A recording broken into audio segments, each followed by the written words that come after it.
Morning students.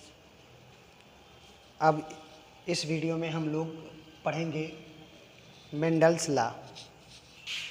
Mendel's laws, Mendel ने 3 नियम दिया था, law of dominance, law of segregation and law of independent assortment. ठीक है, जिनको हिंदी में कहते हैं, इसको कहते हैं प्रभाविता का नियम, प्रभाविता का नियम। इसको कहते हैं पृथक्करण का नियम, पृथक्करण का नियम। इसको कहते हैं स्वतंत्र अपव्यूहन का नियम, स्वतंत्र अपव्यूहन का नियम। ठीक है, जिसमें से पहला है law of dominance. Law of dominance यानी प्रभाविता का नियम, वर्ड से ही स्पष्ट है, प्रभाविता का नियम। प्रभाविता का नियम में 3 बातों को हम दिमाग में रखें तो ज़्यादा समझ में आएगा। पहली बात, लक्षणों का निर्धारण कारक द्वारा होता है। फैक्टर, फैक्टर क्या होते हैं, कारक क्या होते हैं, इसको जानें। फैक्टर ही वो हैं जो माता पिता के लक्षणों को उनकी संतानों में ले जाते हैं, जिसे आज जीन कहा जाता है। ठीक है, जिसे आज जीन कहा जाता है।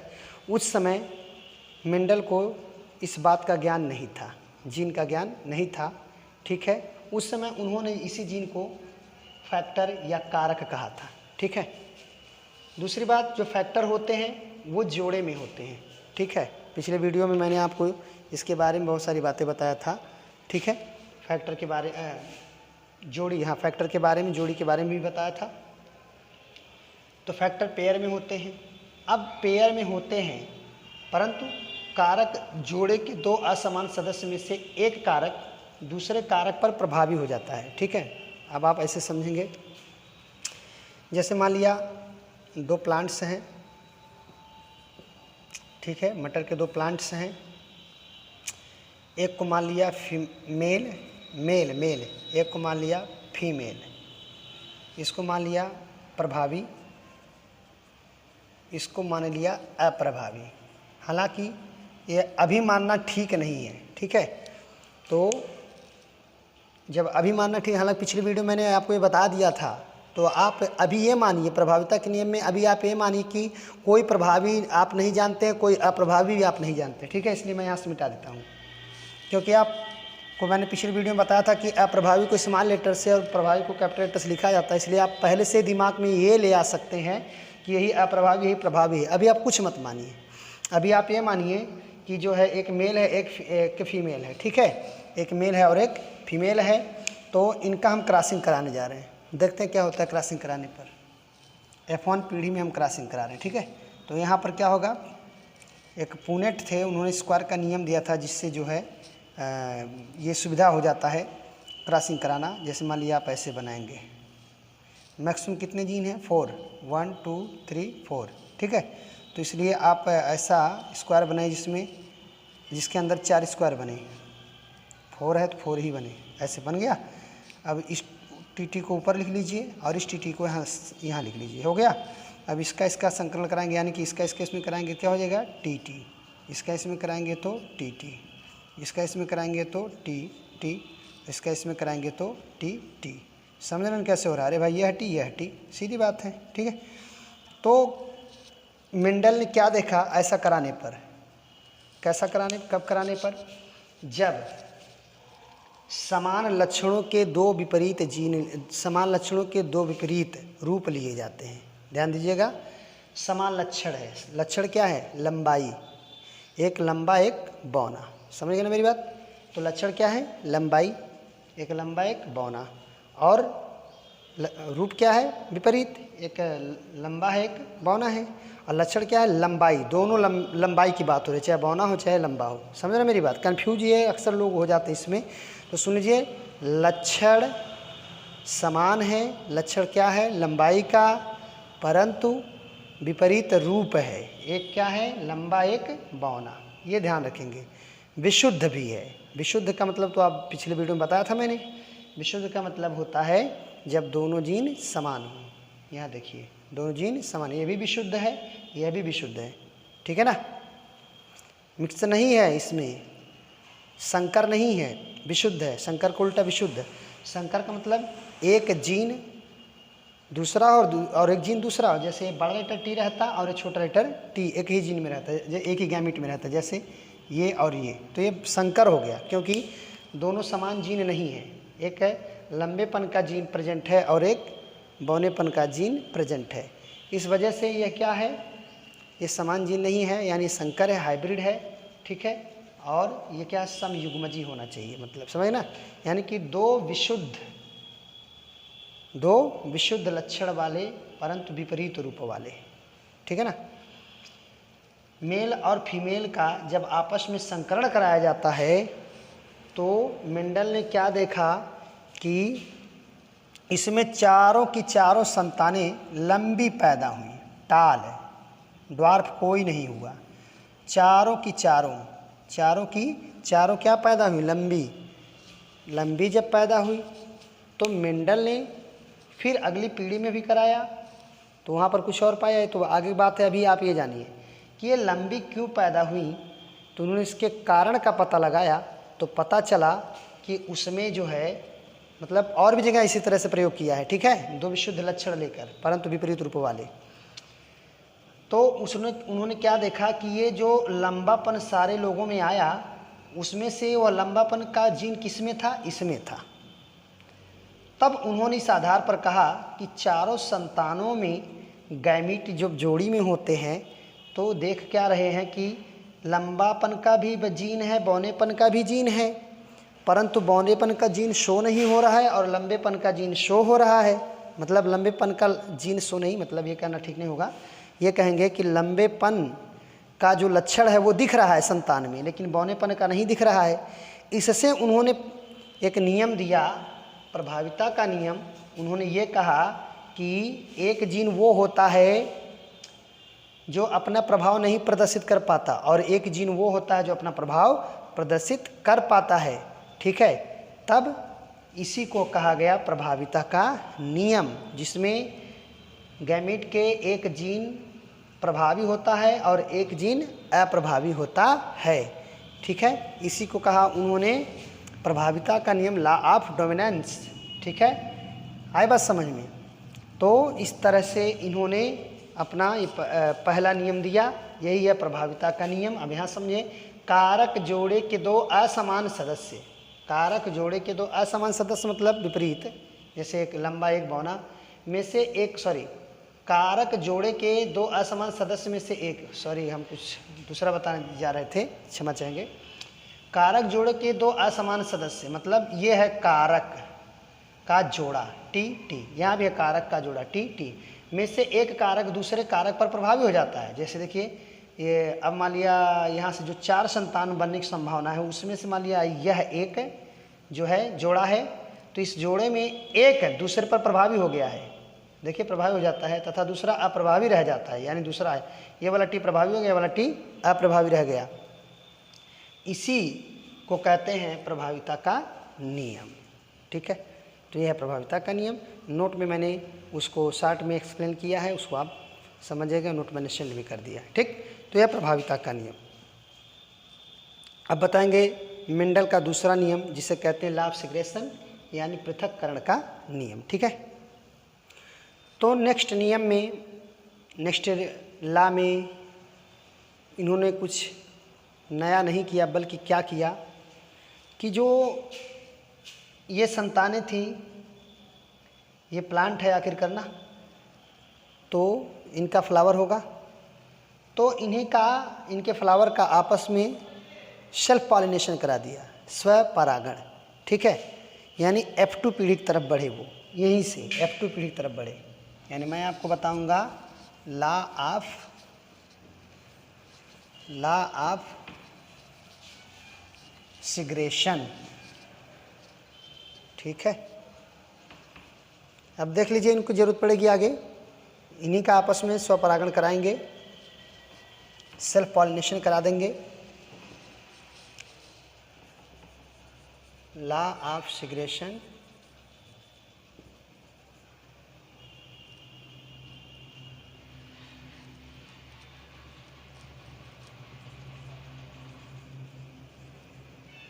यानी पृथक्करण का नियम। पृथक्करण के नियम में इन्होंने क्या किया, पृथक्करण के नियम में जो संतानें प्राप्त थी, याद कीजिए, वो इस तरह की थी। ठीक है, इन्होंने क्या किया, इसमें F2 पीढ़ी इनका आपस में संकरण करा दिया। फिर वही स्टाइल में आइए, पुनेट के स्टाइल में, ये टी अब की बार ऐसे ऐसे रहेगा, और ये टी। तो देखिए टी कैपिटल है दोनों, टी कैपिटल स्मॉल, बड़ा टी छोटा टी, ऐसे। ठीक है, ये हुआ। अब की बार क्या देखा, संतान जो उत्पन्न हुई, इसमें हम दो टाइप निकालेंगे, याद कीजिए, जीनोटाइप और फिनोटाइप। तो फिनोटाइप निकाला जाए, अनुपात फिनोटाइप और जीनोटाइप। अभी समझाते हैं जीनोटाइप कैसे निकालते हैं। फिनोटाइप का मतलब वे लक्षण जो देखने पर ही पता चले जाएं। ठीक है, तो उन्होंने क्या देखा कि इसमें देखिए दोनों, ये देखिए कैपिटल टी प्रेजेंट है ना, प्रभाविता के नियम से क्या होगा, ये लंबा होगा। ठीक है, ये भी प्रभाविता के नियम से क्या होगा, ये भी लंबा होगा, ये भी लंबा। ठीक है, कुछ लगता है गलत हो गया यहाँ पर, capital T small T, capital T small T, यहाँ पर दोनों स्मॉल रहेगा। ठीक है, तो ये लंबा, ये भी लंबा, परंतु ये क्या होगा, ये एक बार बौना ही रह गया, ये लंबा नहीं हुआ, क्योंकि देखिए दोनों टी प्रेजेंट है, लंबापन का जीन ही नहीं है इसमें, इन सब में है। तो एक लंबा, दो लंबा, तीन लंबा, यानी कि कितना हो गया, 3:1 फिनोटाइप। यानी कि बाहर से ही देखने पर पता चला, बाहर से ही देखने पर क्या पता चला कि ये जो हैं 3 लंबे पैदा हुए और एक क्या हुआ, बौना पैदा हुआ। इससे क्या पता चला कि जो एलील होते हैं, एलील मतलब जिनके जोड़े एक दूसरे के, जैसे टी इसका एलील है, इसका एलील है, एलील होते हैं, वो आपस में घुल मिलकर हमेशा नहीं रहते, वे आगे कहीं चलकर फिर पृथक हो सकते हैं। जैसे देखिए कैपिटल टी, जो है कैपिटल टी स्मॉल टी, दो ही जगह देखने को मिल रहा है। देखिए फिर से इसके पहले वाले पीढ़ी को याद कीजिए, स्मॉल टी था, कैपिटल टी था, फिर उससे वो आ गया कैपिटल टी स्मॉल टी। ठीक है, यानी कि जो एलील होते हैं वो आपस में हमेशा घुल मिलकर नहीं रहते, वो डिफरेंस यानी पृथक हो सकते हैं। इसी को कहा गया लॉ ऑफ सेग्रेगेशन, पृथक्करण का नियम। ठीक है, तो आपने फिनोटाइप अनुपात देखा 3:1 है। अब जीनोटाइप अनुपात जरा देखें, जीनोटाइप अनुपात, अब जीनोटाइप के बारे में बताया, लेकिन समझेंगे कैसे उसको समझ लीजिए। जीनोटाइप मतलब जीन देखकर, देखिए ये एक तरह का है, टी वाला, तो दोनों बड़े लेटर वाला एक हुआ, अनुपाते, यह टी और यह टी है, यानी हम जीन देख रहे हैं। ठीक है, ये देखिए एक टी, यह टी, यह इस तरह का कैपिटल टी स्मॉल टी 2 है, तो 2 हुआ अनुपाते, और दोनों स्मॉल टी वाला 1 है, ये इसका जीनोटाइप अनुपात है। ये याद रखिएगा, परीक्षा में पूछा भी जाता है, फिनोटाइप अनुपात, जीनोटाइप अनुपात। ठीक है, तो पृथक्करण के नियम में, ठीक है, अगर आपसे पूछा जाए कि जो है क्या नाम है, प्रथम पीढ़ी के बाद द्वितीय पीढ़ी में संकरण कराने पर, एक संकरण कराने पर जीनोटाइप अनुपात कितना आएगा, 2:1 ठीक है, कंडीशन ये होनी चाहिए। ठीक है, जिस स्टेप से चलें उसी स्टेप से कंडीशन होनी चाहिए, तभी ये अनुपात मिलेगा, यानी उल्टा पलटा चाहे जो ले लें। ठीक, चलिए अब आगे बताते हैं। तो स्टूडेंट्स, हमारा शुरू होना चाहिए मेंडल का तीसरा रूल, तीसरा law of independent assortment, but अभी इसको नहीं शुरू करेंगे। पता है क्यों, ये नेक्स्ट वीडियो में बताया जाएगा, क्योंकि ये लंबा भी है, लेकिन इस वीडियो में अभी बहुत सारी बातें बतानी है। जैसे मेंडल का जो फर्स्ट लॉ है, लॉ ऑफ डोमिनेंस, ठीक है, वो हर जगह नहीं लागू होता, यानी कि कुछ मेंडल के नियमों का विचलन है। यानी अब हम इस समय पढ़ेंगे थोड़ा सा मेंडल के नियमों का विचलन, इन दोनों नियमों से संबंधित कुछ और बात पढ़ लेंगे, तब हम तीसरे पर चलेंगे। ठीक है, जिसे हम कहेंगे मेंडल के नियमों का विचलन। मेंडल के नियमों का विचलन। विचलन मतलब जहाँ पर मेंडल के नियम पूर्णतः फॉलो ना हो, ठीक है, पूर्णतः फॉलो ना करे, ठीक है। जैसे मेंडल ने क्या देखा कि जो स्नैपड्रैगन एंटीराइनम होता है, स्नैपड्रैगन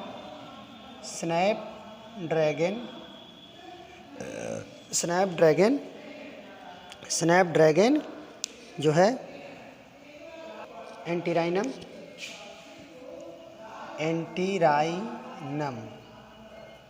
ठीक है, वो श्वान कहते हैं, श्वान का पुष्प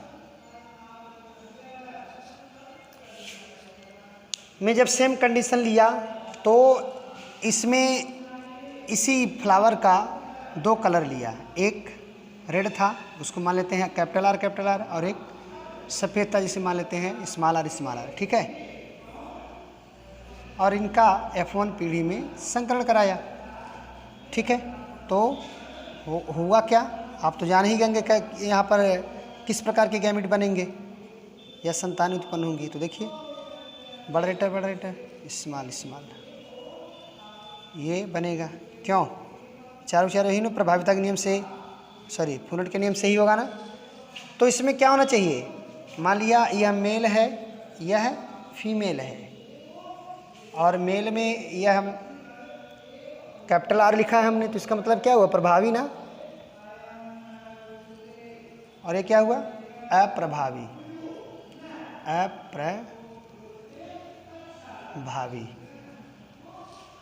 परंतु हुआ क्या, यहाँ पर प्रभाविता के नियम से, मेंडल के फर्स्ट लॉ ऑफ डोमिनेंस के नियम से क्या होना चाहिए, चारों की चारों लाल होनी चाहिए थी, क्योंकि यहाँ प्रभावी क्या है, लाल है। यह आर मतलब क्या, लाल कलर, और यह है सफ़ेद।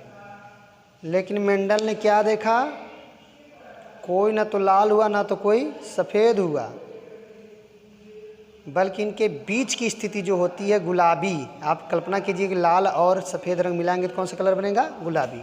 तो यहाँ चारों की चारों संतानें क्या हुई, गुलाबी पैदा हुई। मेंडल आश्चर्यचकित रह गए, ठीक है। तो इससे क्या पता चल रहा है कि कुछ जगह है या कुछ प्लांट्स मेंडल के नियमों का पूर्णतः पालन नहीं करते, या यूँ समझिए गैमीट्स में पूर्णतः लक्षण नहीं आया, कुछ लक्षण इसका आया, कुछ लक्षण इसका आया, तभी तो गुलाबी बना, ठीक है।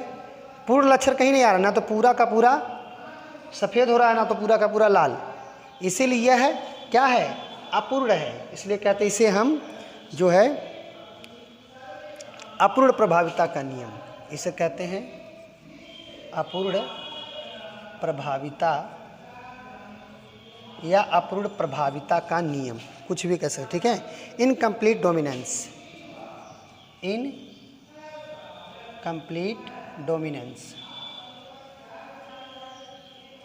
ठीक है। तो इनकम्प्लीट डोमिनेंस क्या है कि मेंडल के नियमों का कुछ विचलन होता है।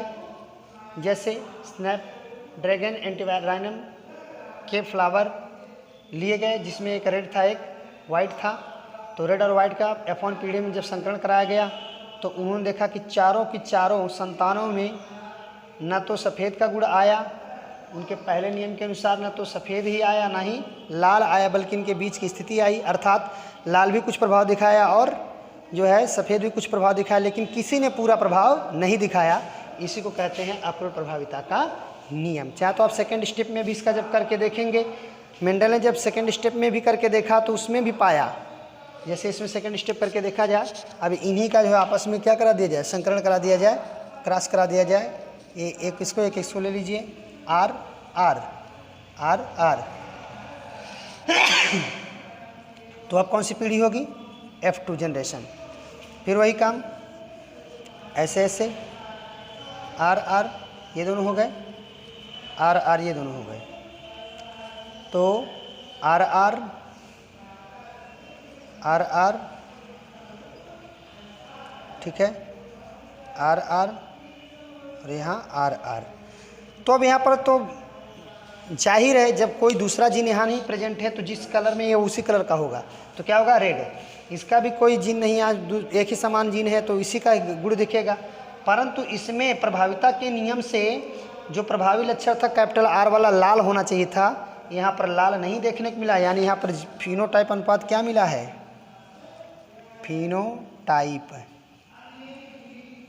अनुपात क्या मिला यहाँ पर, ये 1:, ये 2 हो रहा है, 2:1 प्राप्त हुआ, जबकि ऐसा नहीं होना चाहिए था। ठीक है, ये दोनों भी क्या होने चाहिए थे, ये दोनों भी होना चाहिए था जो है क्या, लाल होना चाहिए था प्रभाविता के नियम से, लेकिन ये दोनों गुलाबी प्राप्त हुए, यानी कि 1 लाल 2 गुलाबी फिर 1 सफ़ेद। ठीक है, तो इस तरह से जो है मेंडल ने अपरूढ़ प्रभाविता का नियम दिया, जहाँ पर किसी भी लक्षण का पूरा प्रभाव देखने को नहीं मिल रहा है, अधूरा प्रभाव देखने को मिल रहा है। ठीक फ्रेंड्स, अब मैं आपको बताऊंगा मेंडल के नियमों के विचलन में दूसरा बहुविकल्पता। बहुविकल्पता क्या है, मेंडल का यह भी एक विचलन है, यानी मेंडल के नियम का यह भी एक विचलन है, जिसमें मेंडल के नियमों का पूर्णतः पालन नहीं होता। ठीक है, मेंडल के नियमों का पूर्णतः पालन नहीं होता। मेंडल के हिसाब से जो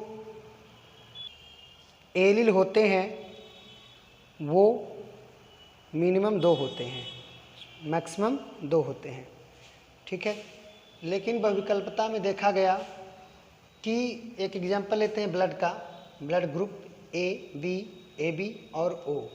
ठीक है, जिस प्रकार से लंबा, हमने बोला लंबा के 2 रूप हैं, यानी कि कौन कौन थे, सॉरी लंबा नहीं, लंबाई, लंबाई के 2 रूप थे, लंबा और बौना, लंबा और बौना, ये 2 रूप थे किसके, लंबाई के। तो लंबाई 2 रूप निर्धारण करता है, उसी तरह से इन चारों को निर्धारित करने वाला कौन है, आई। ठीक है, मान लिया क्या है, आई। ब्लड ग्रुप की खोज किसने किया था, कार्ल लैंडस्टीनर। 1 नंबर का प्रश्न है, जो जीके का भी प्रश्न है। आई से निर्धारित 2 से अधिक एलील होते हैं, आई से निर्धारित 2 से अधिक एलील होते हैं, जबकि मेंडल के अनुसार एलील मैक्सिमम कितने होते हैं, 2, लेकिन यहाँ क्या हो गया, 2 से अधिक एलील हो गए, ये क्या है, बहुविकल्पता है। ठीक है, और वो एलील कौन कौन से हैं, जैसे मान लिया ए वाला यदि होगा तो आई के ऊपर लिख देंगे ए आई, बी वाला है तो आई बी, और ओ वाला है तो जो है आई ओ अथवा स्मॉल लेटर आई। कहेंगे ए बी कहाँ गया, वो आगे ऑप्शन बताते हैं। तो जो ए आई है वो कौन सा ग्रुप बनाएगा, ब्लड ग्रुप ए। जो आई बी है वो कौन सा ब्लड ग्रुप बनाएगा, ब्लड ग्रुप बी। और जो आई ओ है या स्मॉल लेटर आई है वो ब्लड ग्रुप बनाएगा ओ। ठीक है, एक बात अगर हम यहाँ पर नोट कर लें दिमाग में अपने कि आई ए और आई बी हमेशा आई पर पूर्ण रूप से प्रभावी होते हैं। देखा गया कि जो है ये जो होता है आई ए और आई बी, जो स्मॉल आई होता है या आई ओ होता है उस पर पूर्ण रूप से ये दोनों हमेशा प्रभावी होते हैं।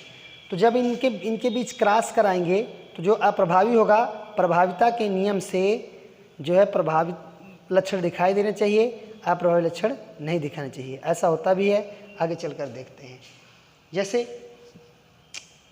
ये जो एलील हैं आई ए, ठीक है, ये कौन सा ब्लड ग्रुप निर्धारित करेंगे, ए।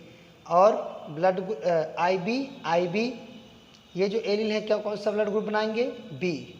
और आई के साथ प्रेजेंट है ना, जिसमें पहले बता दिया गया ये अप्रभावी है। और आई ए हो या आई बी हमेशा आई पर पूर्व से प्रभावी होता है, यानी कि आई ए इस आई पर प्रभावी होगा तो इसलिए ब्लड ग्रुप क्या बनाएगा, ए। और इसी प्रकार से आई भी प्रभावी होता है तो इसके साथ रहकर कौन सा ब्लड ग्रुप बनेगा, बी।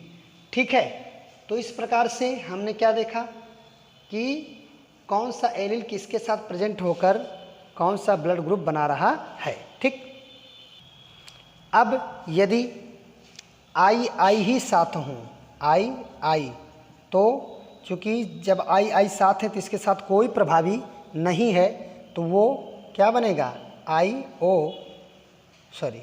क्या बनेगा, ओ, एक नया ब्लड ग्रुप। ठीक है, इस आई के साथ ना तो ए प्रेजेंट है ना तो बी प्रेजेंट है। ये अप्रभावी जब रहेगा तो अप्रभावी ना आएगा, क्योंकि उसमें दूसरा कोई जीन है नहीं। ठीक, इस प्रकार से जो है यह क्या है, बहुविकल्पता है, जिसमें दो से अधिक एलील प्रेजेंट हैं। ठीक है ना, 3 टाइप के एलील प्रेजेंट हैं जो आप देख सकते हैं, आई ए, आई बी और आई ओ अथवा स्मॉल लेटर। इसी का 2 नाम है, ध्यान रखेंगे। ठीक है, अब सवाल एक ग्रुप खड़ा हो रहा है कि मतलब आई ए और आई मिलकर एक ब्लड ग्रुप ए बनाया, मतलब एक ब्लड ग्रुप बना, यहाँ दूसरा ब्लड ग्रुप बना, यहाँ तीसरा ब्लड ग्रुप बना, तो जो एक और होता है ए बी, वो कहाँ गया। ये दरअसल मेंडल के विचलन में एक और विचलन है, उसमें आपको समझ में आएगा, बताते हैं। दरअसल होता यह है कि जब दोनों प्रभावी आ जाएं, जैसे आई ए और आई बी, यहाँ पर पहले बताया गया कि आई पर प्रभावी होते, लेकिन वास्तव में दोनों प्रभावी होते हैं। जब दोनों प्रभावी होते हैं तो यहाँ पर एक प्रश्न खड़ा हुआ कि अब कौन सा ब्लड ग्रुप बनेगा जब दोनों प्रभावी हैं। तो मेंडल का यह भी विचलन है। उन्होंने कहा था जब प्रभाविता के नियम से प्रभावी लक्षण ही परिलक्षित होने चाहिए, तो उन्होंने जो भी रूल लिया था उसमें एक प्रभावी एक अप्रभावी लिया था, इसलिए प्रभावी रूल दिखा था। परंतु यहाँ पर क्या हो रहा है कि दोनों प्रभाव देखने को मिलेगा, दोनों प्रभाव देखने को मिलेगा। ये बहुत इम्पोर्टेंट बात हो गई। जब दोनों प्रभाव देखने को मिलेगा यानी यहाँ पर ब्लड ग्रुप ए बी बनेगा, जो सर्वग्राही होता है, आप पहले से जानते भी होंगे। तो अब हमने क्या देखा कि यहाँ पर दोनों जीन एक साथ हो जा रहे हैं। ठीक है, दोनों एलील एक साथ हो जा रहे हैं और दोनों के लक्षण देखने को एक साथ मिल रहे हैं, इसलिए मेंडल का तीसरा विचलन यहाँ पर शुरू हो जाता है, जिसे कहते हैं सहप्रभाविता। तीसरा विचलन सहप्रभाविता। ठीक है, तीसरा विचलन क्या है, सहप्रभाविता को डोमिनेंस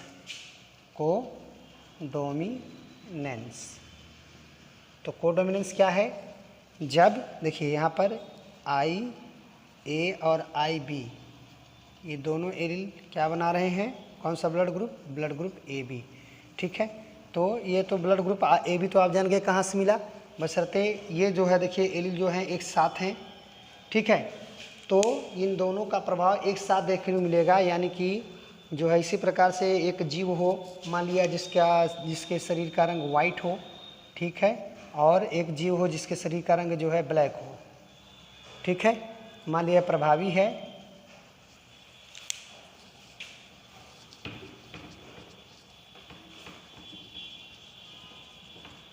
मान लिया प्रभावी है ब्लैक वाला और यह अप्रभावी है।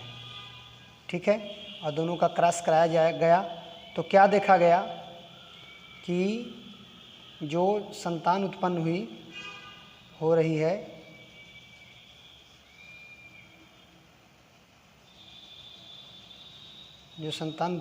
है उसमें क्या देखा गया कि दोनों लक्षण दिख रहे थे, चित्त का बरे दोनों लक्षण, यानी कि इसमें ब्लैक एंड वाइट छींटे एक साथ थे, लेकिन आपस में मिले नहीं थे। अगर आपस में मिले रहते तो क्या हो जाता, तब आपका अपूर्ण प्रभाविता रहता, क्योंकि आधा उसका किसी का पूरा प्रभाव रहता नहीं। लेकिन इसमें दोनों पूरा प्रभाव है, बट अलग अलग है, लेकिन साथ साथ है। ठीक है, इसको कहेंगे सहप्रभाविता, यानी कोडोमिनेंस, एक साथ जो प्रभाव दिखे। ठीक, तो ये थे मेंडल के विचलन।